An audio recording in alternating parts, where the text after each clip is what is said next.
que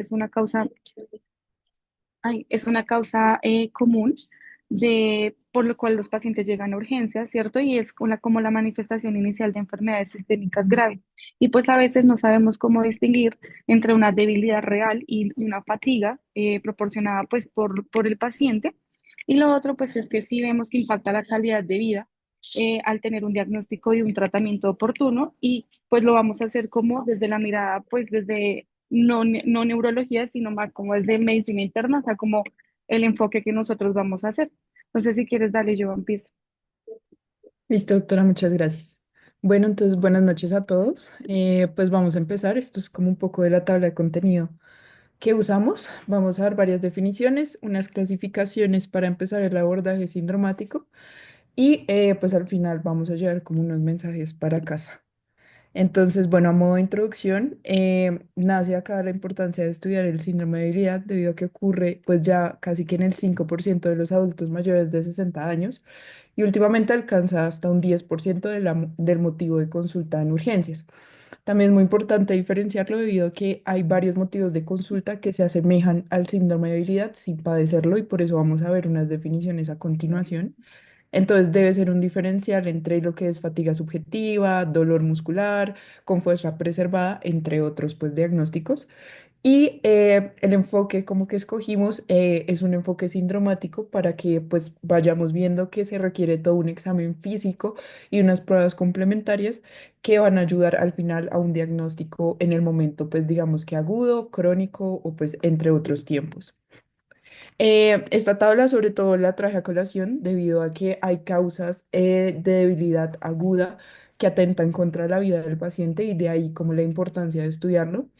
Entonces tenemos, por ejemplo, lo que es la miastenia gravis y lo vamos a ver pues más adelante, que a pesar de ser una condición crónica, pues tiene episodios de crisis que puede provocar sobre todo lo que es una insuficiencia respiratoria aguda en el paciente y pues digamos ser potencialmente mortal, entre otras pues patologías que vamos a ir viendo pues poco a poco. Entonces, ya para empezar, tenemos algunas definiciones. Tenemos la definición propiamente de debilidad, que viene siendo la incapacidad para realizar una acción motora con la adecuada potencia que debe tener una persona. Y se va a caracterizar porque hay una disminución de la fuerza muscular. La idea es que a pesar de que el paciente lo refiera, vamos a ver que hay varias formas de hacerlo objetivo y ahí es donde entraríamos a hablar de síndrome de debilidad. Tenemos también como diferenciales lo que es astenia y dinamia. Astenia, siendo la falta o decaimiento de fuerzas que se caracterizan por apatía, fatiga física o propiamente una ausencia de iniciativa del paciente para empezar como tal una acción. Y la dinamia va a ser esa dificultad o ausencia de iniciación de una acción o un movimiento que puede ser por ausencia pues de completa como de postración física, moral o falta o pérdida propiamente de la fuerza. Em, Adicionalmente, podemos también clasificar ya propiamente la debilidad en tiempo. Esta es como la clasificación que más está descrita y dependiendo también donde uno lo revise, hay ciertos artículos que hablan de clasificación en tiempo hiperagudo, que va a ser menor a 72 horas. Y tenemos la parte que aguda va a ser hasta 4 semanas, subagudo de 4 a 8 semanas y crónico mayor a 8 semanas. Digamos que a pesar de que todas pues tienen un comportamiento que puede empezar muy similar, vamos a hacer más énfasis en el comportamiento agudo, que es donde se inicia como tal la sospecha pues diagnóstica.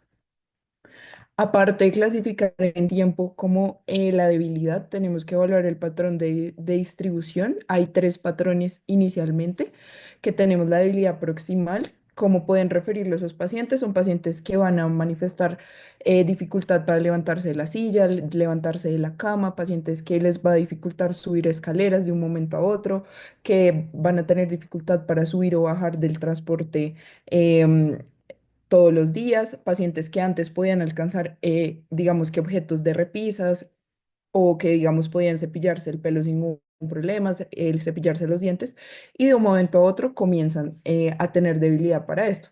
Acá hay ciertos como diagnósticos, pero vamos a ir viéndolo pues más adelante. Lo otro que tenemos es ya propiamente la debilidad distal y son pacientes que presentan debilidad para abrir frascos, pacientes que comienzan a tener dificultad para mantener objetos en sus manos y comienzan a caer, a dejar caer los elementos de forma pues más frecuente. Adicionalmente, son pacientes que comienzan a tener tropiezos, que les cuesta mantener el equilibrio. Y también existe pues el grupo de pacientes que pueden tener debilidad mixta. Pueden empezar como pacientes con debilidad proximal y posteriormente evolucionan a debilidad distal.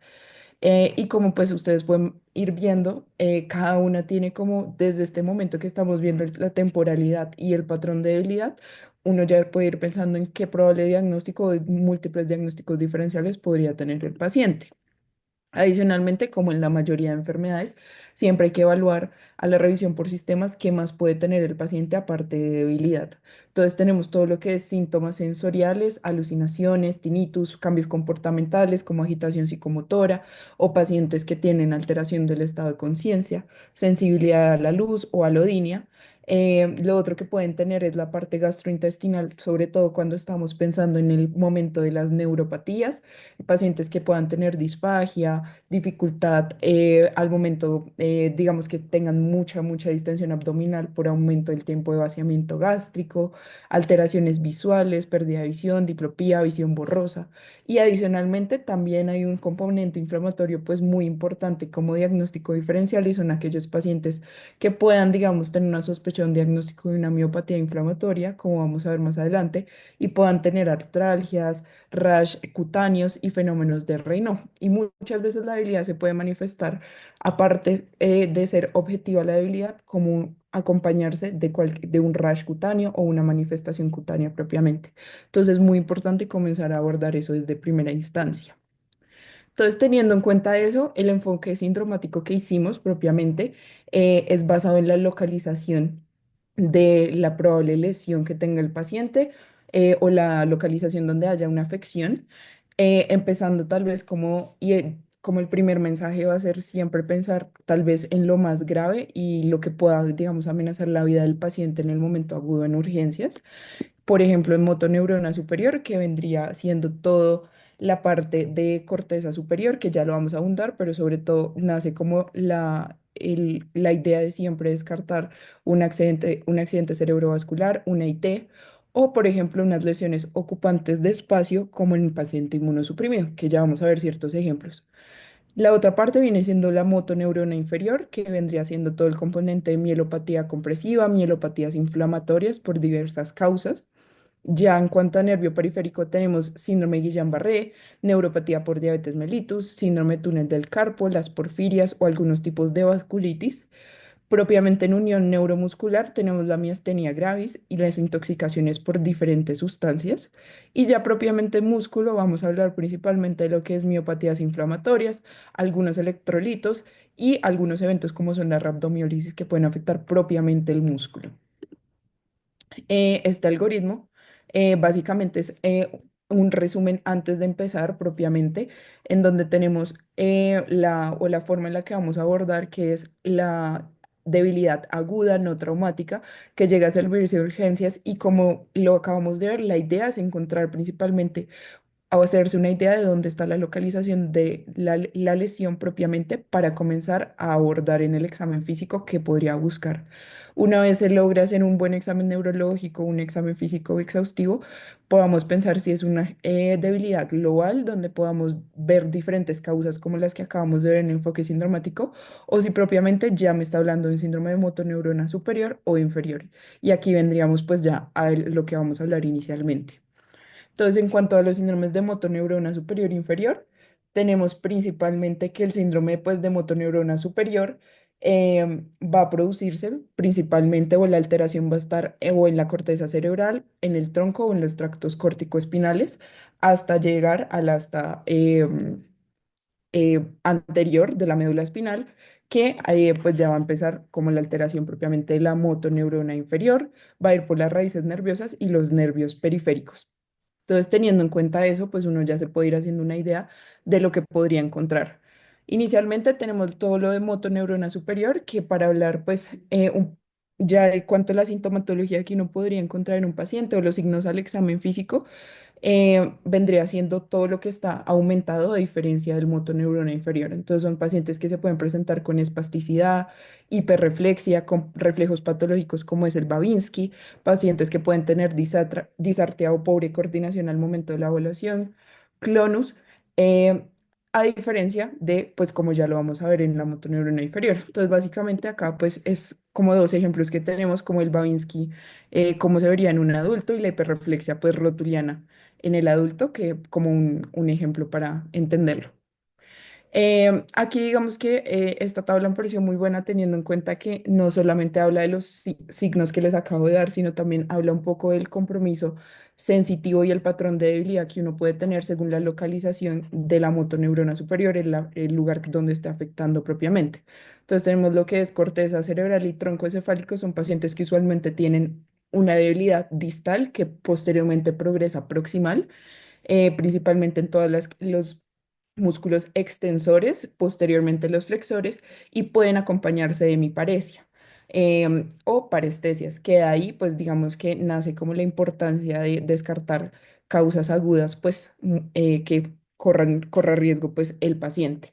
Lo otro dependería del compromiso sensitivo de donde esté involucrado, y aquí era lo que veíamos principalmente de los reflejos aumentados anteriormente.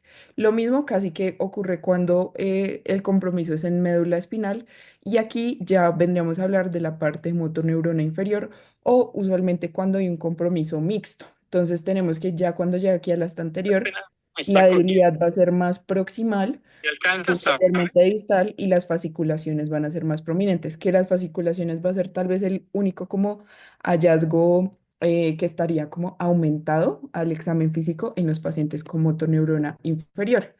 Y esto es como lo que podemos ver en motoneurona inferior, principalmente hiporreflexia, hipotonía, atrofia muscular, debilidad distal y fasciculaciones, que básicamente son ese al momento en que se estimula el músculo, va a haber un aumento o como un rebote en el músculo, que sería lo único como contradictorio con los otros síntomas que tenemos, pero caracterizan a la motoneurona inferior. Entonces, en ese orden de ideas, digamos que esta tabla pues ya nos compara un poco de todo lo que hemos mencionado, desde la parte de motoneurona, que viene siendo pues una parte mucho más hipoactiva, mientras que la motoneurona superior, los signos suelen ser más hiperactivos y con la presencia de signos pues hiperactivos, y aquí haciendo la diferencia con el tema de las fasciculaciones. Y teniendo en cuenta esto, tal vez como esto ya en cuanto a pruebas complementarias y a que uno debería sospechar teniendo en cuenta ambos síndromes, acá pues les traigo como tres ejemplos para traer como tal vez a colación lo más importante en este tipo de debilidad. Es uno, la importancia de la neuroimagen temprana, y dos, el paraclínico, los paraclínicos más importantes en este momento tal vez podría ser la glucometría en el momento, pues, en la primera instancia que llegue el paciente a urgencias. Entonces, en cuanto a motoneurona superior, lo que siempre habría que descartar, siempre un evento isquémico agudo o hemorrágico, como podemos ver acá, pues una lesión hiperdensa, sugestivo de un ACV hemorrágico. Y lo otro que nace también, que dependería un poco del tipo de paciente al que nos estemos enfrentando, son las lesiones ocupantes de espacio. Por ejemplo, en el paciente con VIH inmunosuprimido que tenga un síndrome de motoneurona superior y se hayan descartado los eventos isquémicos, se puede, al momento de tomar la imagen, podríamos ver una lesión ocupante de espacio que podría manifestarse en este ejemplo que les traigo, una toxoplasmosis cerebral. Hay pues otros tipos de lesiones ocupantes, pero esto, digamos, hablaría un momento en el que hay que tomar decisiones para manejo, para ver cómo está el estadio de la enfermedad y demás. Y en cuanto a motoneurona inferior, veíamos el compromiso principalmente de mielopatías. Esta tal vez de las imágenes pues más llamativas que pude encontrar, que sobre todo las mielopatías compresivas, que en el momento agudo podrían ser por diferentes causas, pero por ejemplo puede ser por causas tumorales, por abscesos, que sea alguna lesión que esté propiamente haciendo un efecto compresivo y esté generando los síntomas de motoneurona inferior. Y siempre recordar pues que el tiempo es cerebro, y en estos pacientes pues vale la pena correrle a la neuroimagen en el momento pues inicial. Ya entrando al segundo enfoque sindromático que tenemos la neuropatía periférica. Esta se va a caracterizar por un inicio agudo, subagudo, en su mayoría, pero hay algunos pacientes que ya tienen un debut pues mucho más crónico. En cuanto a cómo se distribuye, pues la neuropatía periférica, tenemos la mononeuropatía cuando compromete solamente un nervio, si afecta dos o más nervios en dos zonas diferentes, se va a denominar una mononeuropatía múltiple, y si afecta a diferentes o muchos más nervios, se conoce como polineuropatía.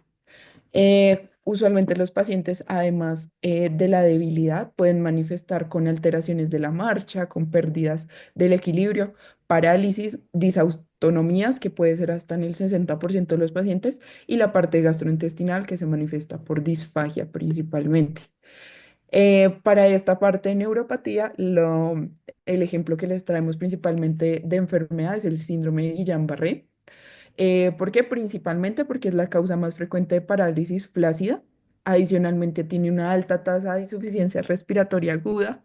La mayoría de pacientes pueden manifestar disautonomías y tiene una mortalidad de hasta el 10%. Importante reconocerla porque si el paciente recibe un buen tratamiento, logran tener marchas independientes hasta los 6 meses.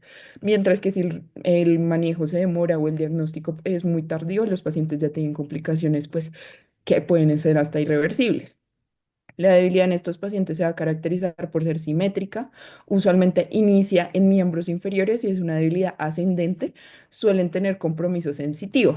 Ese digamos que es como el tipo típico, pero hay diferentes variantes atípicas que pueden manifestar el síndrome de Guillain-Barré, desde la clásica que puede ser sensitiva de motora hasta los pacientes que solamente tienen manifestaciones motoras, los que tienen ya paraplejías, otros que complementan ya la parte faríngea y entre otros empiezan con solo síntomas sensitivos hasta que ya pueden tener hasta oftalmoplejías, que vendrían siendo como los otros síntomas al final o los otros síndromes que tenemos acompañados de encefalitis.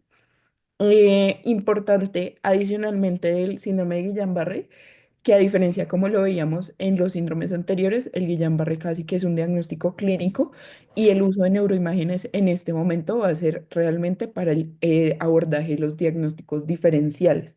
Entonces, casi que si revisamos como los criterios diagnósticos, tenemos principalmente varios que hablan mucho más de la parte que veíamos clínica, pero no tanto de la parte pues paraclínica. Estos son algunos diagnósticos diferenciales pues que tenemos que básicamente hablan de todos los síndromes de debilidad que vamos a ir viendo poco a poco. Ya entrando en cuanto a la unión neuromuscular, tenemos, por ejemplo, lo que es la miastenia gravis. Entonces, tenemos que es una enfermedad autoinmune que afecta propiamente la membrana postsináptica. Es una debilidad que empeora con el trabajo muscular repetitivo principalmente y gran parte de los pacientes se pueden manifestar por esta debilidad oculovulvar. La importancia acá principalmente por qué traerla es porque los pacientes tienen crisis, pueden tener crisis miasténicas y estos pacientes, digamos, como pueden ver acá al final del algoritmo, pueden entrar hasta la parte de ventilatoria, del requerimiento ventilatorio, pues para su insuficiencia respiratoria y de ahí nace la importancia, pues, conocer la patología. Em, por otro lado, ya entrando propiamente a lo que es músculo, tenemos lo que es miopatías inflamatorias. Entonces, estas van a ser enfermedades crónicas que tienen un compromiso multisistémico y con afección importante pues en la calidad de vida del paciente. Clínicamente se caracterizan por un inicio agudo, subagudo. La debilidad suele ser proximal, sobre todo en lo que es cadera y escápula principalmente. La parte de inflamación se va a ver principalmente en biopsia. Algunos pueden tener hasta necrosis de la fibra muscular, pero vamos a ver que como cada tipo de miopatía tiene unas características pues especiales.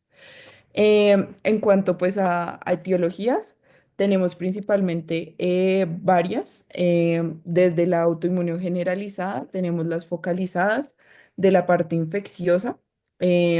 Entonces pues vamos a ir como abordando principalmente como la parte inflamatoria. Desde el inicio como del estudio que uno esté sospechando una miopatía inflamatoria, tenemos lo que es el perfil propiamente de miopatía. Tenemos inicialmente lo que es el ACPK, la LDH, la AST y la LT y la función renal. Con esa entrada y con el examen físico previo que haríamos previamente para ver si el paciente tiene debilidad proximal, si es una debilidad objetiva, podríamos ver inicialmente si el paciente a qué podría parecerse o qué tipo de miopatía podríamos tener. Lo otro que siempre, pues descartar la parte infecciosa, lo que veíamos de VIH, hepatitis B y C, sífilis principalmente. Y algunos, digamos que a pesar de que no está pues de todo claro en diferentes o no hay como patrones claros, en imágenes principalmente lo que tenemos es resonancia magnética, que va a mostrar sobre todo edema de tejidos, inflamación de tejidos, y la electromiografía, que varía mucho los potenciales disminuidos según cada tipo de miopatía que tengamos. Esto también, digamos que la imagen en este momento también a veces en algunos artículos lo describen sobre todo para ver qué músculo es el que más está inflamado y en necesidad de biopsia sea ese músculo el que se biopsie propiamente. Y lo otro que tenemos es la parte pues ya autoinmune, propiamente los perfiles de miopatías que son pues bastante extensos y tienen el limitante de pues no poderse procesar en todas partes. Entonces esto casi que pues ya es un estudio de extensión y pues toma mucho tiempo, entonces no debe ser como la solicitud inicial en el paciente. Entonces, pues ya para empezar tenemos la dermatopoliomiositis. Se caracteriza por una debilidad proximal, como veíamos, pues era esa característica de levantarse de la silla, de subir escaleras, pero adicionalmente las manifestaciones, pues que vamos a describir adicionales son las manifestaciones cardíacas, pueden tener fibrosis, falla cardíaca y alteraciones en la conducción, sobre todo bloqueos, debido a que pueden presentar miocarditis. En la parte gastrointestinal pueden tener disfagia, dolor abdominal y tiempo del vaciamiento gástrico. Lo otro, pues llamativo es el compromiso pues pulmonar de los pacientes, que suele ser enfermedades intersticiales, que puede presentarse como pues un NINE principalmente. Y lo que más llamativo tiene la enfermedad, pues son las manifestaciones cutáneas, aparte de la debilidad. Entonces tenemos lo que son las pápulas de Gottron, el eritema en heliotropo, el signo de la B o el signo de Chal, que pues es característico en los pacientes. Lo otro que tenemos es el signo de la pistolera y ese eritema flagelado como latigazos que caracteriza a estos pacientes. Aquí, pues también hacer el llamado a que es importante el comportamiento paraneoplásico en los pacientes, entonces, sobre todo en pacientes de mayores de 65 años, que sea que debuten como tal con una dermatomiositis, pues siempre nace la importancia de buscar si se está comportando propiamente como una enfermedad primaria o ya viene siendo una secundaria a un paraneoplásico. Lo otro que tenemos es la poliomiositis. La debilidad también va a ser proximal y tal vez la diferencia es que puede tener afección de músculos del cuello. El compromiso cardíaco y pulmonar es muy similar al anterior, al igual que el gastrointestinal. Y la otra enfermedad que tenemos es la miopatía necrotizante inmunomediada. Básicamente la diferencia como de características con las anteriores es que va a tener un comportamiento un poco más explosivo, se caracteriza muscularmente por necrosis muscular y escasez propiamente un tejido inflamatorio, a diferencia de las anteriores. Y esta puede tener asociación propiamente con autoanticuerpos relacionados con el uso de estatinas o no. Entonces, en estos pacientes vale pues mucho la pena evaluar ese uso de medicamentos o no. El otro grupo de pacientes son los de reconocimiento de señales SRP.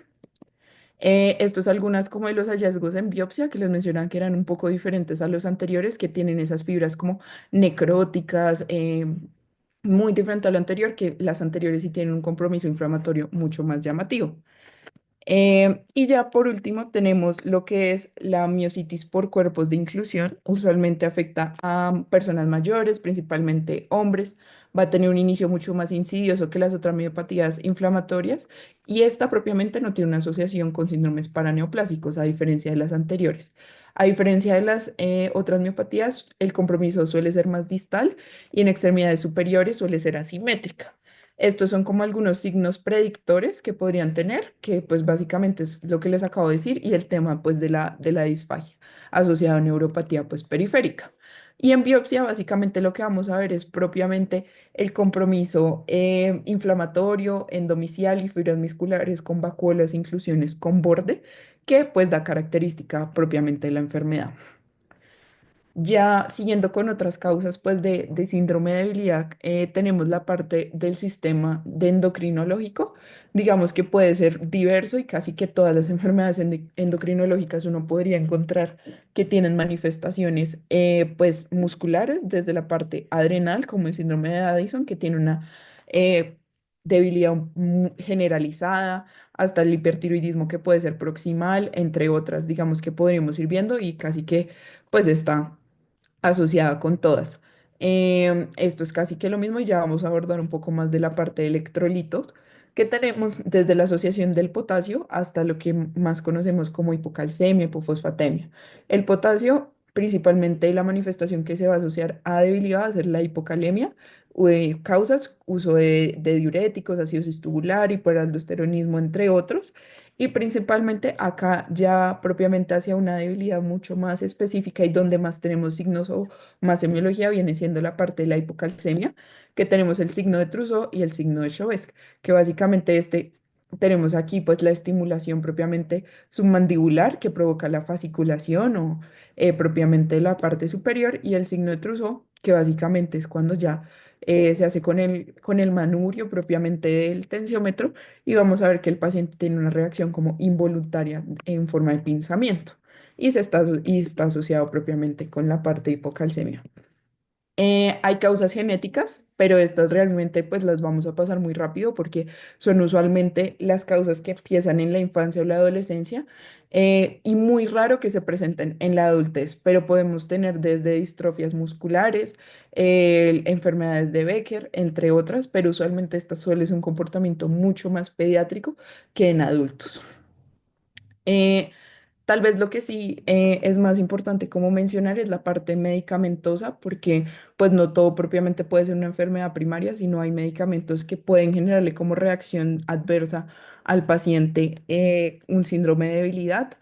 Tenemos lo que son pues los antiarrítmicos, principalmente lo que es amiodarona, los fibratos y tal vez de lo que pues más está descrito y donde hay más se abunda es principalmente con el uso o la miopatía asociada a estatinas, que vienen siendo pues estos inhibidores de la HMG-CoA. Es una debilidad también proximal, mucho más raro que sea distal, puede ser agudo o subagudo y usualmente se asocia más con estatinas lipofílicas, sobre todo lo que es atorvastatina a dosis altas, y se asocia mucho con el inicio del medicamento o cambios o titulación de la dosis del medicamento. Entonces, también es importante tenerlos en cuenta y la evaluación vendría siendo con el mismo perfil de miopatías que veníamos hablando. Hay otros que pues son medicamentos que se usan comúnmente, como son los glucocorticoides, y usualmente tienen debilidades proximales y afectan mucho los músculos posturales. Depende también, la mayoría son dosis dependientes y pueden ser eventos agudos o subagudos. Ya lo otro que veníamos hablando es la parte de toxinas, que vienen siendo exposición a metales pesados, arsénico, plomo, talio, envenenamiento por órganos fosforados por alteraciones de la unión muscular que pueden dar síndromes colinérgicos. Y lo otro que podía haber son como las drogas como más supresoras, que puede ser alcohol, metanfetaminas o opioides propiamente que afecten la unión neuromuscular. Esto es como el mismo resumen que les traía y desde neuromoduladores, pues otros tipos de medicamentos. Y propiamente, pues para medición de fuerza, digamos que tenemos ya, a pesar del examen físico que hacemos, hay una forma de objetivizarla, dice el manual para medición de la fuerza. Tiene estos 5 puntos y básicamente es muy fácil de aplicarlo, que vendría siendo la capacidad del paciente de activar el músculo, la capacidad del paciente de moverse solo y ya propiamente de vencer fuerzas que vendrían siendo con el examinador. Y esta puntuación es la que se vendría dando y es la forma objetiva propiamente de hacer la evaluación. Entonces ya, digamos que a modo de resumen, esto vendría siendo ya el momento que hicimos objetiva la debilidad. Tenemos que el paciente sí puede tener o no una debilidad propiamente objetiva ya evaluada. Si la tiene, vendríamos a hablar si el paciente tiene síndromes de motoneurona superior o inferior, digamos que presentes. Y aquí vendríamos a hablar lo agudo, siempre descartando la parte fundamental que viene siendo accidente cerebrovascular, lesiones ocupantes de espacio, en esta parte más subaguda y siempre vamos a ver que esos pacientes necesitan pues una neuroimagen de, digamos que de urgencia inicialmente. Em, ya en cuanto a la motoneurona superior, vendremos viendo las partes de mielopatía principalmente y según el diagnóstico que vayamos viendo, se puede ir a neuroimagen, a la electromiografía o en los casos que necesitemos, pues veremos si se requiere otros estudios adicionales. Y en toda la parte que ya vendríamos viendo que todo esto es lo que abordamos según nuestro examen físico, vendríamos viendo cuáles son los laboratorios que vamos a solicitar. Entonces tenemos si el paciente empeora con la repetición, si es sugestivo, si podría tener miastenia gravis, entre otros síntomas de, por ejemplo, si tiene una neuropatía, vendremos a hablar si es por tóxicos, pues, si es alcohol, si es diabética, si el paciente ya tenía el antecedente previamente genético, entre otras manifestaciones, y según esto, vamos, la idea es ir solicitando propiamente los paraclínicos. Siempre evaluar la simetría para ver uno en dónde puede enfocar propiamente esa debilidad. Y con eso vamos a ver si que vamos solicitando si perfil de miopatías y posteriormente, según el tipo de miopatía que vaya pensando, qué tipos de anticuerpos o qué podría esperar en la biopsia. Ya por último, esto es como un resumen de todo, como lo que el estudio complementario que uno debería hacer pensando en las etiologías que habíamos visto. Entonces, para el estudio de miopatías tenemos lo que es el perfil de miopatías, el perfil, una parte acá del perfil de miopatía propiamente, las anormalidades metabólicas, como veíamos, casi que todas las enfermedades endocrinológicas pueden manifestarse como debilidad, la parte de ionograma y la parte pues ya propiamente endocrinológica. Lo otro que siempre nace es de diferenciar etiología infecciosa, viene siendo VIH, patotropos, dengue, malaria, también tener en cuenta el nexo epidemiológico del paciente y siempre el estudio molecular y genético, sobre todo hablando de la parte de miopatía, debe ser dirigida al diagnóstico que yo esté pensando, a los diagnósticos diferenciales que tengamos propiamente con un examen físico. En cuanto a neuroimagen, ya lo que dijimos, siempre en el momento agudo. Y la ecografía y resonancia magnética, pues va a ser buena para el estudio de miopatía, tanto por hallazgos imagenológicos que puedan sugerir la enfermedad y ayuda como para el momento de la toma de la biopsia. Lo otro es la electromiografía, que pues va a localizar la causa en motoneuronas, si es en unión neuromuscular o propiamente en músculo, que eso ya vendría siendo pues un poco más objetivo. Y ya lo que tenemos pues tal vez en la parte más objetiva de la miopatía es la biopsia de músculo, que era lo que algunos de los hallazgos que hablamos, que tienen limitaciones de ser invasivo, riesgos infecciosos y pues ser un procedimiento doloroso debido pues a que el lugar de la toma suele ser un procedimiento un poco más complicado que otros tipos de biopsia. Em, Básicamente, esto era lo que les mencionaba, que el grupo muscular inflamado por resonancia magnética va a ser el que mejor tiene rendimiento, pues para la toma de la biopsia propiamente. Y los candidatos van a ser los pacientes que tengan debilidad objetiva, que tengan CPK elevada, que en los hallazgos de electromiografía adicionalmente tengan normal.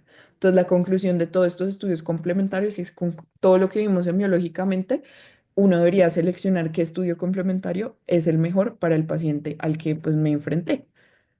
Y pues ya por último tenemos estos mensajes para llevar a casa em, por la doctora Camila. Listo, Joa, muchas gracias. Una muy buena presentación, te felicito.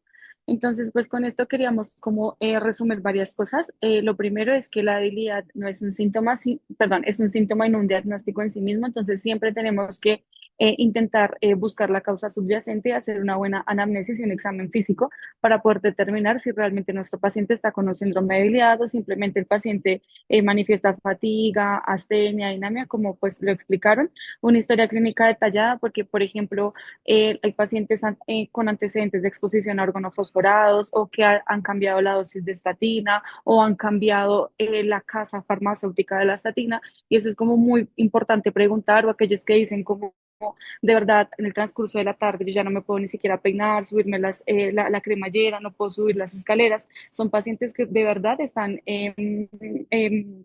cursando con un síndrome de debilidad. Entonces es muy importante esto, por ejemplo, si es mujer, si ha tenido episodios de tosis palpebral, como dirigirnos hacia las enfermedades posibles. Si es una miopatía inflamatoria es algo un poco más proximal y no olvidarnos nunca de la unión motora, porque a veces pues se nos olvida. Y que, por ejemplo, si es una ACV, si es una lesión ocupante de espacio, pues son causas en las que toca pues correr un poco más con el diagnóstico para dar un tratamiento oportuno. Y lo otro es que acuérdense que no en todos lados vamos a tener disponible todas las herramientas. Por ejemplo, a veces no hay electromiografía o no hay cómo hacer biopsia de músculo, pero acá lo importante es con la anamnesis adecuada, la semiología, intentar llegar a la causa de debilidad y hacer los estudios, pues los primeros por lo menos, sobre todo pues como médicos generales, como internistas, para poder derivar al especialista y que si son causas urgentes, pues intentar tratarlo lo más pronto posible. Y ya no sé si alguien quiere hablar, decir algo. Muchas gracias, Joan. Muy bueno.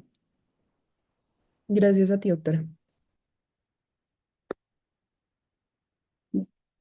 Entonces, muchas gracias pues a los que asistieron y a los que se conectaron.